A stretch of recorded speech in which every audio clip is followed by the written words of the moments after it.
तो जिस मूवी के लिए पर्सनली मैं काफ़ी टाइम से इंतज़ार कर रहा था वो आ चुकी है। बाबा यागा इज़ बैक। कियानू रीव्स, जिन्होंने इससे पहले जॉन विक के 3 पार्ट में हमें दिखे हैं, वो 4th इंस्टॉलमेंट लेके आ चुके हैं। और फिलहाल ये जॉन विक यूनिवर्स की लास्ट फिल्म होगी, क्योंकि डायरेक्टर ने कहा है कि अब वो जॉन विक यूनिवर्स के कैरेक्टर्स की स्पिन ऑफ लाएंगे और जॉन विक को थोड़ा रेस्ट देंगे। तो बिना किसी देरी के चलिए शुरुआत करते हैं। मूवी की शुरुआत होती है जहां हमें जॉन विक दिखाया जाता है, जिसे बावरी किंग ने अंडरग्राउंड रखा है और जॉन विक वहां पंच मारकर प्रैक्टिस कर रहा था। तब बावरी किंग उसे उसका नया सूट दिखाता है और पूछता है कि क्या वो रेडी है, और जॉन विक कहता है हाँ। फिर सीन शिफ्ट होता है और हमें दिखाया जाता है कि एल्डर के बॉडीगार्ड्स भाग रहे हैं और उनके पीछे जॉन विक पड़ा है। जॉन विक यहाँ सारे बॉडीगार्ड्स को मार देता है और एल्डर के पास पहुँचता है, जहाँ एल्डर कहता है कि मुझे मारने से तुम आज़ाद नहीं हो सकते, क्योंकि एल्डर को मारने से हाई टेबल ख़त्म नहीं हो जाता। एल्डर की जगह कोई और ले लेगा और फिर वो जॉन विक को मारने के लिए पीछे पड़ेगा। और जॉन विक को कोई अगर शांति दे सकता है वो सिर्फ मौत है। जॉन विक बिना कुछ सोचे एल्डर को भी मार देता है। आगे दिखाया जाता है कि एक आदमी विंस्टन, जो कि होटल का मैनेजर है, उसे मिलने आता है। वो विंस्टन को लेटर देता है जिसमें लिखा होता है कि विंस्टन की गलतियों से जॉन विक आज इतना खूंखार बन चुका है, इसलिए वो इस होटल को बंद कर रहे हैं। उसके पास होटल खाली करने के लिए सिर्फ 1 घंटा है। तभी शेरन कहता है कि क्या वो ऐसा कर सकते हैं। तो विंस्टन कहता है कि उस लेटर पर है हाई टेबल के सारे लोगों के दस्तखत हैं। साथ ही अब मार्कस विंसेंट डी ग्रेमोट आ चुका है, जिसने अब जॉन विक को मारने की सारी जिम्मेदारी ली है और उसे जॉन विक को मारने के लिए सारी परमिशन दी गई है। मार्कस विंस्टन को मिलने को बुलाता है। शेरन और विंस्टन दोनों मिलने जाते हैं, लेकिन विंस्टन कहता है कि शेरन तुम यहाँ अंदर मत आओ, क्योंकि अंदर कुछ भी हो सकता है। लेकिन शेरन कहता है कि मैं फिर भी आपका साथ ही रहूँगा। अंदर मार्कस खड़ा होता है, जिसके टेबल पर सैंडवॉच रखी होती है, जिसका टाइम खत्म होते ही होटल को गिरा दिया जाता है। मार्कस गुस्से में आकर शेरन को गोली मार देता है और शेरन कहता है कि यही ज़िंदगी है।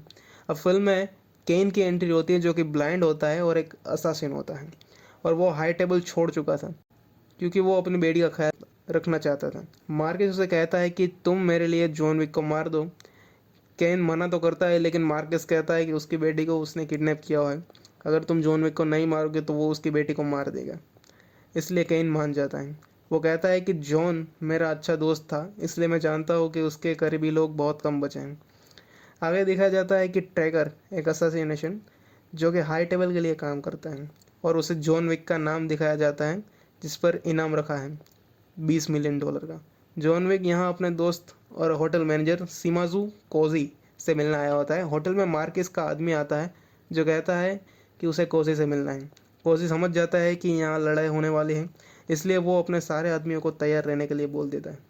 जहाँ चीड़ी उसे बताता है कि हाई टेबल को लगता है कि उस होटल में एक ऐसे इंसान को पनाह दी जा रही है जिसे हाई टेबल ने निकाल दिया है, इसलिए होटल की तलाशी लेना चाहते हैं। कोजी कहता है कि आप तलाशी ले सकते हैं, लेकिन कोई भी काम भले ही खून खराबा क्यों ना हो, वो होटल के दायरे में नहीं किया जा सकता, तो वो अपने सारे हथियार उन्हें दे दे। चीड़ी कहता है कि विंस्टन की गलती मत दोहराओ। बाद में कैन आता है, वो भी समझाता है कि खून बहाए बिना तलाशी लेने दो, लेकिन कोजी कहता है कि अब खून बहाए बिना ख़त्म नहीं होगी। चिड़ी कहता है कि अब ये होटल हाई टेबल से बर्खास्त किया जाता है, और कोजी लाइट ऑफ कर देता है और हमला बोल देता है। यहाँ इनकी लड़ाई चालू होती है और चिड़ी के सारे आदमी मर जाते हैं, और अभी भी कोजी के कुछ लोग बचे हुए होते हैं, तो उन्हें लगता है कि वो जीत चुके हैं, लेकिन पीछे से पूरी आर्मी आती है। यहाँ इतनी बड़ी लड़ाई चल रही थी और कैन नीचे बैठकर रेमन खा रहा था। यार कितना चिल बंदा है। फिर यहाँ हमें केन और विक की लड़ाई दिखाई जाती है। सही में ये बंदा डेडेल का भी बाप है। केन विक को मार पाता उससे पहले ट्रैकर बीच में आ जाता है, जिससे जॉन विक यहाँ से निकल पाता है, और अब जॉन विक को मारने की कीमत $22 मिलियन कर दी जाती है। फिर यहाँ कोजी और केन के बीच में लड़ाई होती है, जिसमें कोजी मर जाता है और वो उसकी बेटी को जाने देता है और उससे कहता है कि वो उसका इंतज़ार करेगा। फिर सीन शिफ्ट होता है और विंस्टन बावरी किंग से कहता है कि मुझे जॉन विक से मिलना है। ट्रैकर को मार्कस बुलाता है, ये जानने के लिए उसने जॉन विक को कैसे ढूंढा और क्या वो दोबारा ढूंढ सकता है। ट्रैकर कहता है कि काम की कीमत $25 मिलियन और उतने ही अमाउंट की इंश्योरेंस पॉलिसी उसके कुत्ते के नाम। तब मार्कस गुस्से में आता है और ट्रैकर के हाथ में चाकू घुसा देता है और कहता है कि अगर तुमने चाकू निकाला तो सिर्फ तुम अपने खुद को प्यार करते हो, और अगर हाथ निकाला तो तुम मकसद से प्यार करते हो। और ट्रैकर अपना हाथ निकालता है। सीन शिफ्ट होता है और आगे दिखाया जाता है कि विंस्टन जॉन से मिलता है। विंस्टन कहता है कि मार्कस शेरन की मौत का बदला लेना चाहता है। जॉन कहता है वो मार्कस को मार देगा, लेकिन विंस्टन कहता है कि इससे तुम्हें आज़ादी नहीं मिलेगी। तुम्हारी गोली ख़त्म हो जाएगी, लेकिन हाई टेबल के आदमी नहीं। तुम टेबल के नियमों का यूज़ करके मार्कस को हराकर अपनी ज़िंदगी, अपनी आज़ादी पा सकते हो। तुम उसे दो दो हाथ के लिए चुनौती दो। जॉन कहता है चुनौती के लिए उसका मेंबर होना ज़रूरी है। विंस्टन कहता है तुम्हारा परिवार तो मेंबर है। जॉन कहता है अब उसका परिवार नहीं बचा और रोमा ने उसका टिकट फाड़ दिया है। तो विंस्टन कहता है कि तुम बर्लिन जाओ और उनसे टिकट बनवा कर वापस आओ। जॉन बर्लिन जाता है और वहाँ उसके कबीले वाले उसे पकड़ लेते हैं और वहाँ ट्रैकर भी होता है। वो लोग जॉन को फांसी के फंदे पर चढ़ा देते हैं। कात्या कहती है कि तुम यहाँ वापस क्यों आए, अब ये तुम्हारा घर नहीं। कात्या को गुस्सा होता है कि जॉन की वजह से उसके पिता मर जाते हैं।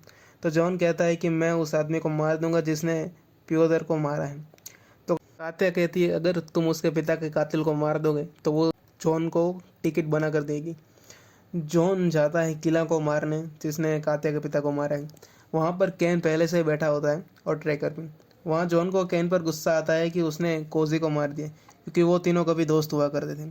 वहाँ पर जॉन बिना कुछ सोचे किला पर हमला बोल देता है और यहाँ पे काफ़ी ज़बरदस्त एक्शन हमें दिखाया जाता है। यहाँ पर जॉन किला को मार देता है और उसका दांत सबूत के तौर पर ले जाता है और कात्या उसे टिकट बना कर देती है। विंस्टन मार्कस के पास जाता है और कहते हैं कि जॉन ने उसे चुनौती देता है दो दो हाथ से लड़ने की। तो मार्कस कहता है उसके पास तो फैमिली नहीं है। तो विंस्टन उसे पेपर दिखाता है जिसमें जॉन को फैमिली में वापस लेने की सारी डिटेल्स लिखी होती हैं। मार्कस मना कर देता है। फिर विंस्टन उसे समझाता है कि अगर आपने जॉन विक जैसे टेबल के सारे मेंबर्स डरते हैं उसे चुनौती में हरा दिया तो वो आदमी किस हद तक ऊपर जा सकता है। मार्कस ये सुनते ही चुनौती का स्वीकार करता है। वो कहता है कि उसे बुलाओ कल सुबह। साथ ही मार्कस कहता है कि हारने वाले का साथ देने वाला भी मर जाता है। विंस्टन कहता है यही ज़िंदगी है। जॉन सुबह जाता है उससे मिलने चुनौती के नियम डिसाइड करने के लिए। सबसे पहले वक्त तय करना होता है। मार्कस सनराइज कहता है और एक कार्ड दिखाता है और जॉन कहता है इसी वक्त, और जॉन कार्ड दिखाता है। जॉन का कार्ड छोटा होता है इसलिए वक्त तय होता है सनराइज। जगह तय होती है जॉन की कई पहाड़ी वाला चर्च, और हथियार तय होता है जॉन का कहा पिस्तल्स। मार्कस कहता है अगर तुम जीते तो टेबल अपने सारे वादे पूरे करेगा, तुम्हें आज़ादी मिलेगी, विंस्टन को उसका होटल वापस मिलेगा। लेकिन साथ ही वो जॉन को धमकाता भी है, क्या तुम्हें सही में लगता है कि तुम आज़ाद हो पाओगे। मार्कस कहता है कि उसकी तरफ से केन लड़ेगा। अगर कोई भी लेट हुआ तो उससे भूल समझकर हारा हुआ माना जाएगा और उसे मार दिया जाएगा। वो चर्च में जाता है और प्रेयर करता है। वहाँ उसे केन भी मिलता है जो एक दूसरे को लड़ाई के लिए विश करते हैं।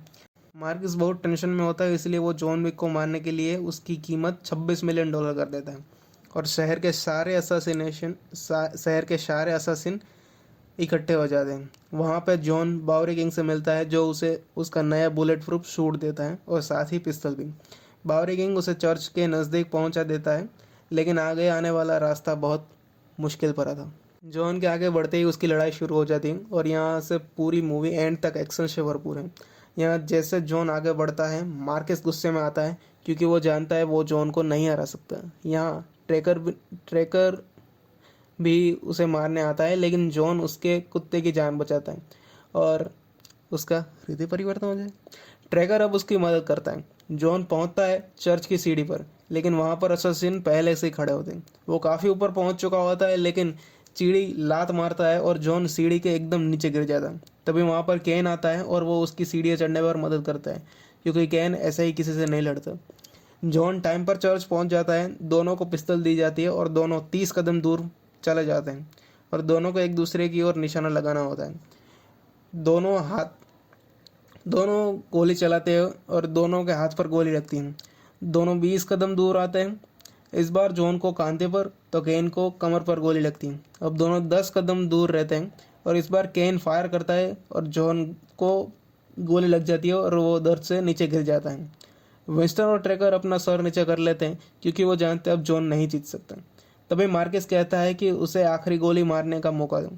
मार्कस केन से उसकी गन मांगता है। तभी केन पूछता है कि क्या उसकी बेटी आज़ाद है।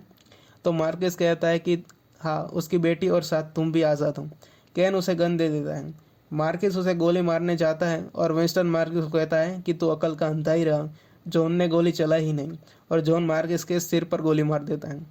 जॉन विक अब आज़ाद है और केन के साथ उसकी बेटी भी।